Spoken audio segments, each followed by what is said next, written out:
The story unfolds in modern times, in a wealthy seaside city called Redwood Bay on the west coast of the United States. Known for its luxurious hillside mansions, successful young entrepreneurs, and a concentration of major tech and financial corporations, Redwood Bay boasts wide, clean avenues and a mild coastal climate. It is late afternoon in early summer, with the sun shining warmly on meticulously paved streets. Right at the heart of Redwood Bay's bustling commercial center stands Silverstone Motors, a high-end car dealership that opened less than a year ago but quickly gained prominence among the wealthy. The building's glass facade reflects the sunlight, and inside, white marble floors gleam under chandeliers made of crystal. Christopher Collins, an African-American man in his early 40s, CEO and silent owner of Silverstone Motors. He's dressed casually in a black polo shirt, jeans, and slightly worn sneakers, intentionally blending in as an ordinary customer to observe how staff treat visitors. Christopher grew up in a modest family and began his career running a small car customization shop. Over time, he saved money, purchased a few used car dealerships, and gradually entered the luxury car market. With strategic vision and leadership, he built an upscale auto distribution company, culminating in his crowning project, Silverstone Motors. Today, he has come unannounced, wanting to see if the dealership operates in line with the customer-centric philosophy he stands for. Silverstone Motors has a sizable sales team, each member wearing either formal suits or business attire and bearing name tags. Some employees are polite and considerate. Others are smug, judging customers by their appearance. Miranda Brooks, a receptionist in her late 20s with straightened hair and a cool, professional demeanor. She can be aloof and quick to judge. Harvey Walton, a senior salesman in his 50s, graying hair, known for a somewhat rigid and old-fashioned attitude. Ethan Gray, a young salesman of about 25, wearing a fitted navy blue suit. He shows keen interest in affluent clients, but is dismissive toward those who look less wealthy. Grace Mitchell, another junior sales consultant, friendly and eager to greet every customer, though her positive efforts are often overshadowed by other colleagues. Inside the dealership, mellow jazz music drifts from discreet ceiling speakers, mingling with the scent of fresh leather car seats and coffee brewing at a nearby station. Spotlights illuminate a range of expensive cars, their polished surfaces reflecting every beam of light. Christopher walks in at around 3 p.m., clad in everyday clothes, nothing flashy. He quietly admires the layout, inspects the vehicles, and gauges how employees interact with clientele. From the moment he steps in, he notices the staff's cool reception. Ethan takes a quick glance at Christopher, then turns his full attention to a well-dressed couple arriving in a Bentley. Christopher doesn't get upset immediately. He wants to watch more. He stands next to a sleek silver coupe, running his fingers gently along its aerodynamic body. Harvey Walton is nearby, eyeing Christopher skeptically but not offering a greeting or assistance. Still calm, Christopher drifts around. He sees Miranda Brooks at the reception desk, occasionally smiling warmly at a man in a designer suit, yet deliberately avoiding eye contact with him. Shortly after, an elegantly dressed man arrives, presumably from a limousine or luxury SUV. Instantly, the staff gather, offering him champagne, brochures for VIP vehicles, and the chance to test drive an exclusive model in a private lounge. Christopher stands there, observing the difference in how valuable guests are treated. 30 minutes pass. Christopher has strolled through the showroom, even sitting briefly in the driver's seat of a luxury sedan. He remains invisible to the team.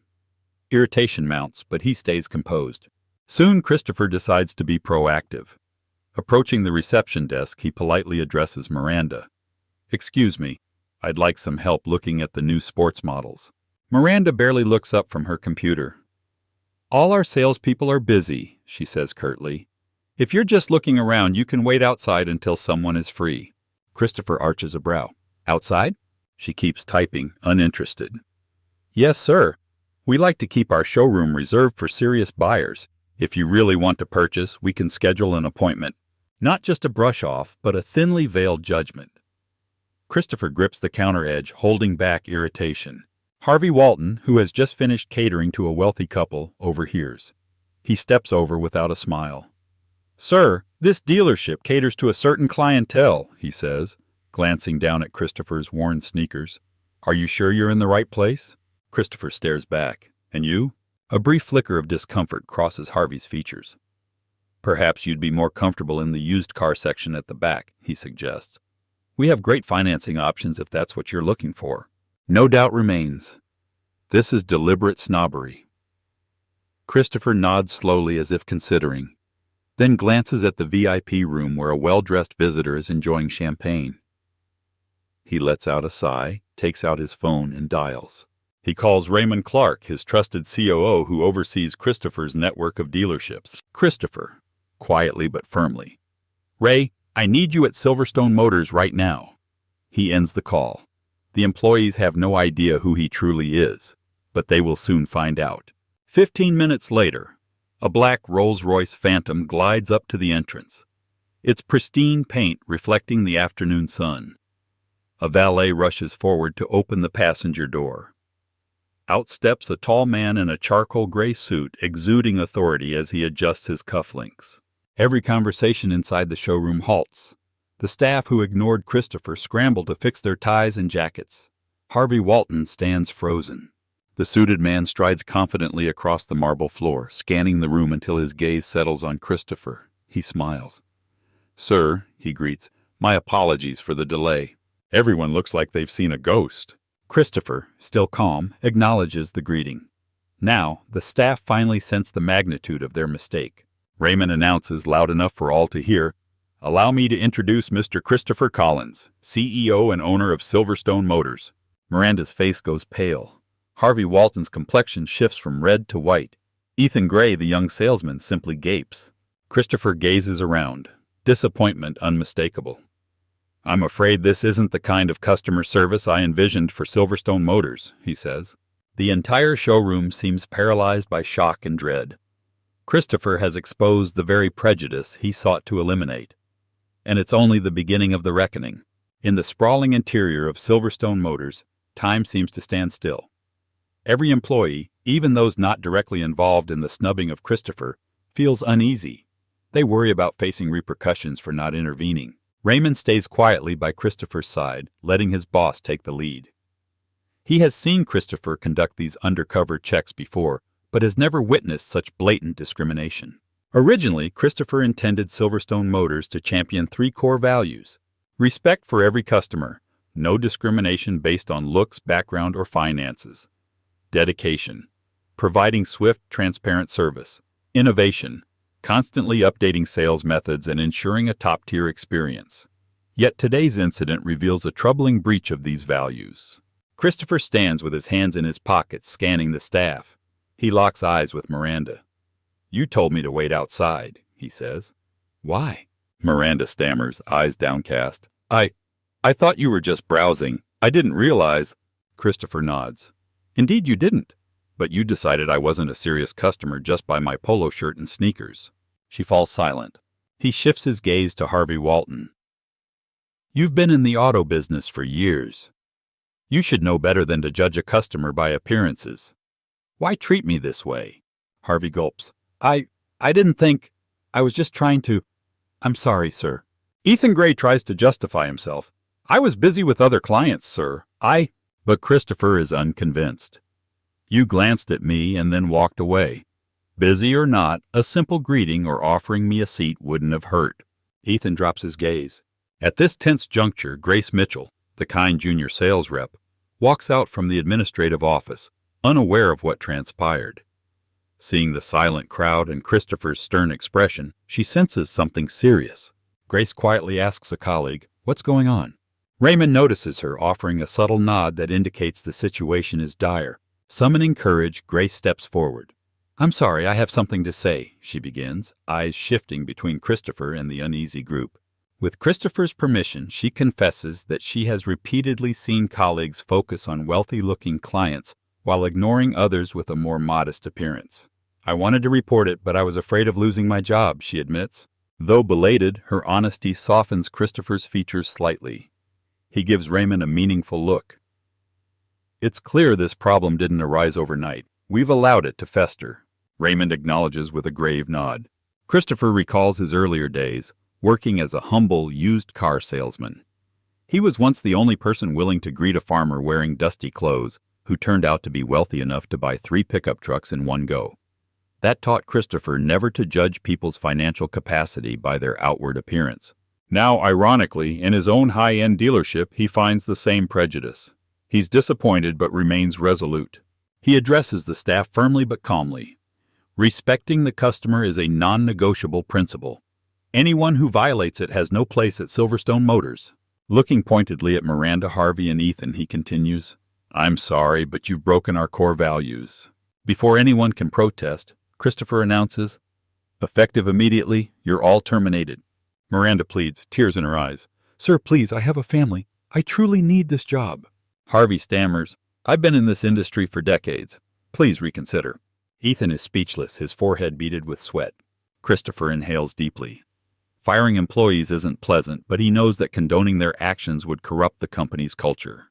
Raymond steps in, telling them to hand over their ID badges and collect their belongings. The other employees look on, shocked by Christopher's swift and decisive action. Some feel these 3 got what they deserved for their arrogance. Others worry about a trickle-down effect. Christopher turns back to Raymond. "I want an urgent meeting with all staff today. We'll make it clear what we stand for." The 3 dismissed employees trudge away in despair under the stunned gaze of co-workers. Christopher stands tall, the captain who has boarded his own ship to restore order. He feels certain this harsh move will reinforce the principle of respect at Silverstone Motors. News of the sudden firings at Silverstone Motors spreads quickly. Employees whisper among themselves, reviewing their own behavior toward customers. Although no official statement is made, some clients who were in the showroom at the time share the story online. In a high-end car forum, a post appears. Owner of Silverstone Motors, an African-American CEO, poses as a customer and fires staff on the spot for discriminating. Responses pour in. Good for him. Employees who disrespect customers deserve it. Is this some publicity stunt? Christopher doesn't dwell on such speculation. His priority is to rebuild the dealership's culture. That evening at 7 p.m., after closing, Christopher and Raymond hold an all-staff meeting on the dealership's 2nd floor. The large conference room is brightly lit by a crystal chandelier and tension fills the air. Christopher takes center stage, eyes scanning the room. "I'm sure you all know what happened today," he begins. "I won't rehash it. I only want to reiterate that Silverstone Motors was founded on respect for our customers, no exceptions." Silence hangs heavy, he continues. "I believe most of you are doing your jobs well, but even a few bad apples can tarnish our reputation. From now on, there will be zero tolerance for judging people by their appearance." Raymond outlines the next steps. Retraining, mandatory sessions on communication and high-end customer service protocols. Monitoring, additional cameras and audio devices at reception to oversee staff interactions. Every complaint investigated. Report culture, an anonymous channel for employees to report any future discriminatory behavior. Hiring, new personnel to replace those fired, but only those aligned with the company's values.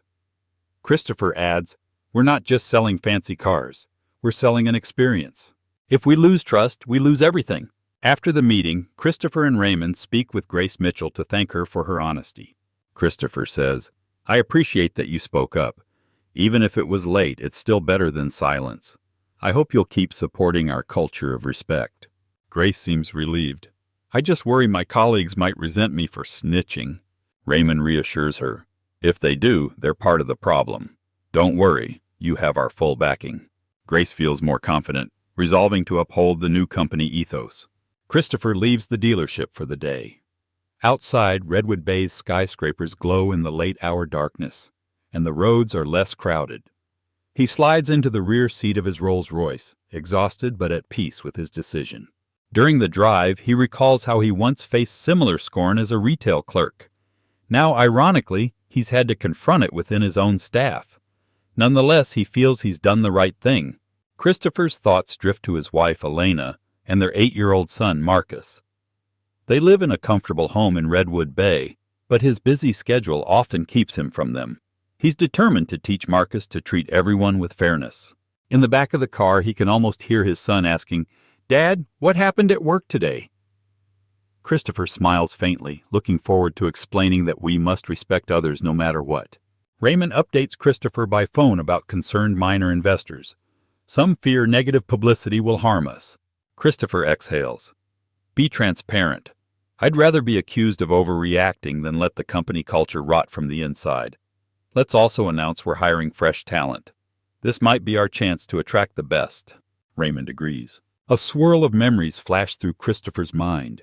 His own humble beginnings, plus the day he sold trucks to a dusty farmer. He's lived the reality of being underestimated, which fuels his resolve to defend respectful service. Late in the evening, Christopher arrives at his house.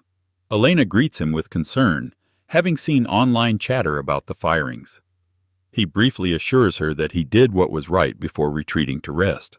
Though tired, he's relieved. He has upheld his core principle of never allowing prejudice to thrive in his business. With the day's turbulence behind him, Christopher looks ahead to a dealership that truly respects its customers. There's still much work ahead, but he stands firm, ready to rebuild Silverstone Motors from the ground up. Morning arrives, bright and warm. Even before opening time, staff gather at Silverstone Motors with a sense of heightened alertness and a hint of excitement. They want to demonstrate they can uphold Christopher's directive. Grace Mitchell arrives early, setting up the customer lounge with coffee, rearranging informational brochures, and ensuring the seating area is clean. Other employees tidy up displays, while some remain anxious about potential random mystery visits from the boss. Miranda, Harvey, and Ethan, those terminated, are of course nowhere to be found. A new receptionist desk is left temporarily unmanned, so Grace steps in to greet arriving clients. Some regular customers ask about Miranda, but staff carefully sidestep the details. Gradually, a shift emerges. Every visitor, no matter how they dress, is welcomed with courtesy. Around 10 a.m., a woman in her early 60s, dressed plainly in khaki pants, t-shirt, and simple flats, steps inside. She's clearly not glamorous, but Grace immediately greets her with a bright smile. "Good morning, ma'am. How can we help you today?" The older woman seems pleasantly surprised. "Thank you, dear. I'm looking for a sedan for my son, who's about to graduate college. He loves this brand." Grace beams. "That's wonderful. Please come this way, and I'll show you some new models." A few colleagues join in, offering brochures and water.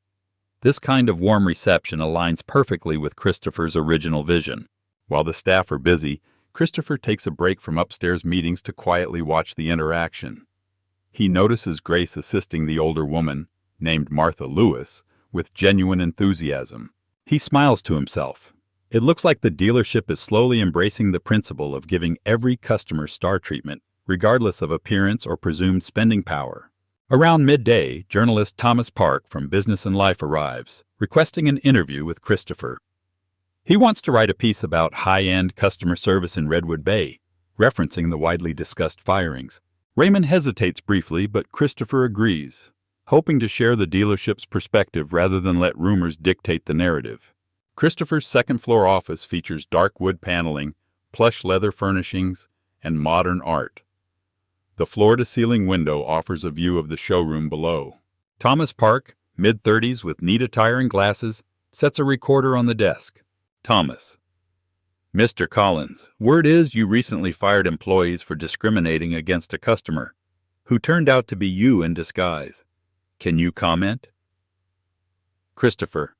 "Yes. I terminated a few staff members for dismissing potential clients based on their looks. Silverstone Motors does not tolerate such prejudice." Thomas. "Are you concerned about negative publicity from such a dramatic move?" Christopher. "On the contrary, I believe decisive transparency will reinforce our image. We want clients to trust that they'll be respected here, no matter who they are." Thomas leans forward, intrigued. "Is that your business philosophy?" Christopher smiles. "Absolutely. I hope the incident will serve as a big lesson for all of us." Thomas shifts gears. "I also understand you came from a modest background. Did facing discrimination in the past shape your approach?" Christopher nods, unafraid to admit, "Yes. Growing up African American in a less affluent neighborhood, I've been judged by how I looked or spoke. So I know how damaging that can be." Thomas jots down notes enthusiastically. He wraps up with a few questions about the dealership's growth plans and thanks Christopher for his time. After the interview, Christopher talks with Raymond and some senior managers about how they'll address any reactions once the article is published. Christopher: "We won't hide our past. We'll focus on how we're moving forward. Let's double down on our policy of greeting every customer like a VIP." One manager suggests frequent mystery shopper visits to test staff impartiality. Raymond approves. "Yes, we'll hire people of varied backgrounds, some obviously wealthy, some not, and see how they're treated." Christopher grins. "A great idea. Let's ensure this new culture sticks." By late afternoon, Christopher returns to the showroom just as Martha Lewis, who arrived earlier in modest attire, finalizes a deposit on a sedan for her son. She speaks glowingly of Grace Mitchell.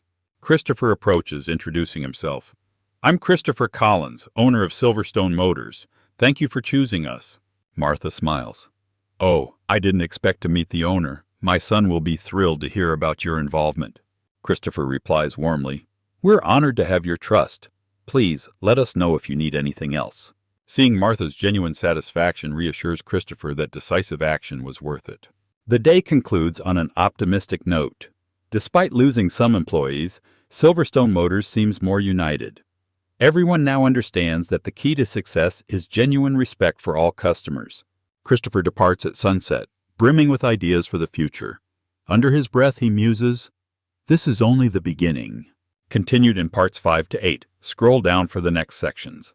2 days later, Business and Life publishes its exclusive interview, headlined, "Christopher Collins, the African-American Leader Disrupting Luxury Car Sales."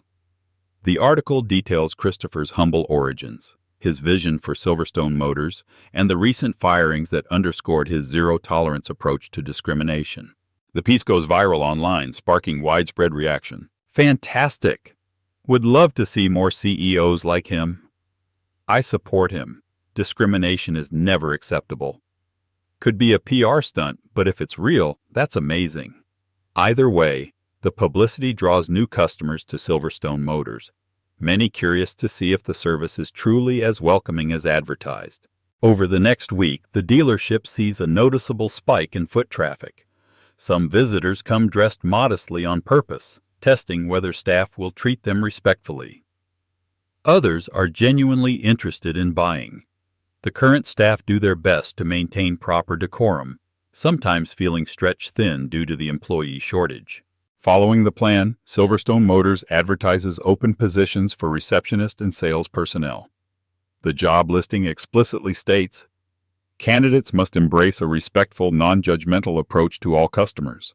Out of hundreds of applications, Christopher and Raymond personally interview a select group. Instead of focusing solely on sales track records, they stress scenarios testing an applicant's attitude toward diverse clientele. Alex Carter, 27, impresses them with his experience in five-star hospitality, where he regularly served high-end guests with unwavering courtesy. Asked what he'd do if a shabbily dressed individual walked in, Alex replies confidently, "When a person steps through the door, they deserve the best service we can offer. Appearance doesn't matter. I learned that sometimes the customer in worn-out clothes is the real VIP." Christopher silently approves, sensing that Alex's mindset aligns perfectly with the dealership's renewed philosophy. Meanwhile, Grace Mitchell is contemplating evening classes to earn a degree in business administration. She hopes for a promotion one day. With limited finances, she sends money to support her elderly parents in another state. She's unsure how to balance tuition costs with her obligations. One afternoon, Christopher notices her looking pensive near the lounge area. "Ms. Mitchell," he asks kindly, "you look worried. Anything wrong?" Grace hesitates, then admits her desire to continue studying but concerns about the cost. Christopher tells her about the dealership's employee scholarship program. "We offer partial sponsorship for long-term staff. You should speak to Raymond for details. Silverstone invests in employees who strive to grow," he explains. Overjoyed, Grace realizes she might pursue her dreams without undue financial strain. Just as Silverstone Motors seems to be on an upswing, a group of activists arrives one afternoon. They dress casually and loudly accuse the dealership of pretending to be inclusive while favoring the rich. Filming on their phones, they provoke employees. Look at this place. They only serve the wealthy. We want to see proof that they'll show us the same courtesy. We have no money, but let's see if they let us test drive their priciest cars. Grace is startled, immediately calling a manager. Alex Carter, the new hire, steps forward to handle the situation. Calm and collected, Alex addresses the group. Welcome to Silverstone Motors. We respect your right to speak your mind.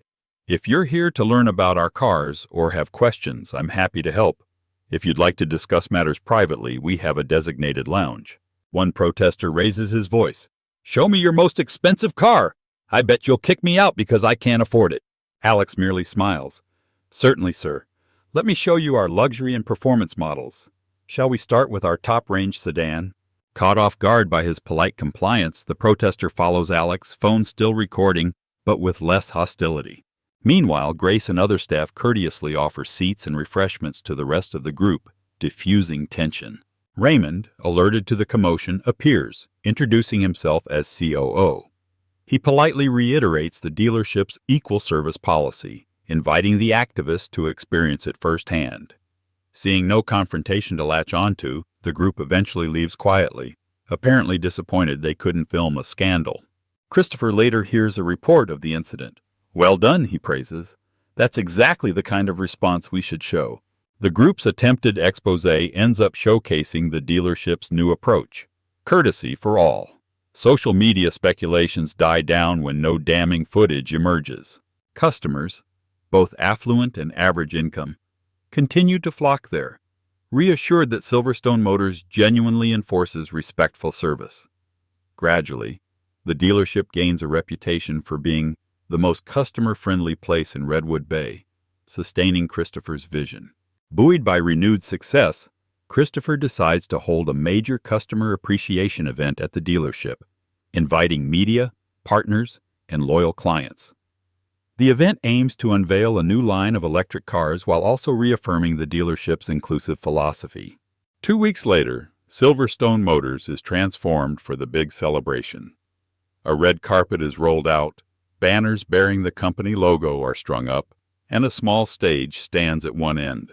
Soft jazz fills the air with a buffet and champagne station on the side. Christopher's goal is to create an environment where anyone, from top executives to everyday workers, can mingle freely and try out the newly launched electric car model. Bloggers, journalists, and YouTubers covering the automotive scene are in attendance. Branded "Experience the Future with Silverstone," the event provides a VR driving simulator for potential buyers, letting them virtually test drive the electric model. Children accompany their parents, making the atmosphere more vibrant. Grace Mitchell is in charge of greeting guests, while Alex Carter gives guided tours.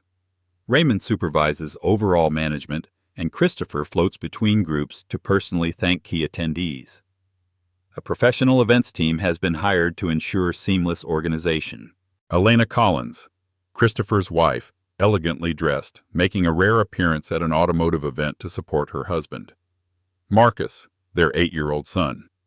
Enthralled by the VR station, he keeps calling his dad to watch him drive. Martha Lewis, the older woman who bought a sedan earlier, invited along with her now graduated son. They receive a warm welcome. Thomas Park, the journalist from Business and Life, attending to gather follow-up material. Partway through the event, Miranda Brooks and Harvey Walton, the former employees fired weeks ago, turn up in formal attire. Their expressions are anxious, as if here not to join the festivities but to request an audience with Christopher. A security guard recognizes them. Before any scene unfolds, Grace discreetly approaches. Miranda, Harvey, do you need something? Miranda hesitates. We'd like to speak to Mr. Collins, please. Grace, torn but remaining polite, offers. I'll inform management. Please wait in the private lounge. Raymond quickly finds Christopher and explains the unexpected arrivals. Christopher responds, All right, let's take them to a separate room. I'd rather not create a stir in the middle of this event. They retreat to a small VIP meeting room where Miranda and Harvey sit tensely. Their eyes drop when Christopher arrives. Christopher takes a seat. Hello, you two. What can I do for you? Miranda speaks in a shaky voice. Sir, we know we did wrong. We came to see if there's any chance you'd take us back, Or at least give us a reference so we can find other jobs. People keep checking our backgrounds, and we're struggling." Harvey's voice is raspy. "I've been in this field for decades. I never expected to end my career like this. Please, can we have another shot?" Christopher folds his arms, remembering the day they dismissed him as a nobody. He replies calmly, "I understand your difficulties, but my decision to terminate wasn't random. It was for specific misconduct. And it's only been a few weeks. Have you truly changed?" Miranda's eyes brim with tears. "I swear I have. I'll never judge a customer again." Christopher sighs. "I appreciate the apology, but you need to prove genuine growth, not just say it. I can't risk the company's culture by rehiring you on words alone." After a thoughtful pause, Christopher suggests, "I can't reinstate you here right now. However, I know of a nonprofit that offers job training and customer service for unemployed individuals. If you really want to change, enroll there and show you've acquired a new mindset. After that, we'll talk." Harvey looks up, hopeful. "So we're not banned forever?" Christopher shakes his head. "No. If you demonstrate genuine transformation, I'll consider a reference. But giving you a letter now would be dishonest to other employers." Understanding they have a narrow but real chance, Miranda and Harvey thank him and leave, looking chastened. Christopher rejoins the festivities, slightly somber. Elena notices his pensive mood and asks discreetly if something is wrong. He merely says, "It's an old matter. I'll explain later." Despite this small hiccup, the appreciation event continues successfully. The jazz band plays softly, guests chatter over champagne, and the new electric car garners rave reviews. It's clear that Silverstone Motors has weathered its storm and is moving onward stronger than before. With Redwood Bay stabilized, Christopher and the management team revisit the previously delayed plan to open a new Silverstone Motors branch on the East Coast. Now that the local culture is on track, out-of-state partners urge them to move forward. Christopher asks in a meeting, "Do you all think we're ready?" Raymond nods. "Our staff morale is better and sales are strong. However, we need a core group fully trained in our service philosophy to lead the new branch." The conversation soon turns to choosing model employees to set up the new branch. Grace Mitchell's name surfaces for her experience and dedication, and Alex Carter for his superb communication skills. Raymond suggests they could form a mobile training duo, ensuring the new location adopts our ethos right away. Christopher agrees enthusiastically. "Great, let's give them a shot. They've shown they truly understand what we stand for." Summoned to Christopher's office, Grace and Alex find both him and Raymond waiting. Sunlight streams through the glass windows, casting a warm glow. "Christopher, we'd like to send you two to the new East Coast branch for at least 3 months to train the staff. It's a career advancement opportunity, but also a big commitment." Alex breaks into a grin. "I'm in. This is a wonderful chance to grow." Grace, though excited, is hesitant about her ongoing evening courses. However, the opportunity to prove herself is too compelling to pass up. "I'll manage my classes online, sir. I'd love to help." Christopher, "Excellent. We'll handle the arrangements." They receive travel expenses, housing allowances, and some administrative support. Grace goes home for a weekend to inform her parents, while Alex diligently researches the new city's demographics and potential buyers. Both are thrilled by the chance to make an impact. To handle logistics, Raymond heads to the East Coast ahead of them. Christopher stays behind, managing Redwood Bay and ensuring the revived culture remains intact. Right before Grace and Alex depart, a damaging video surfaces online.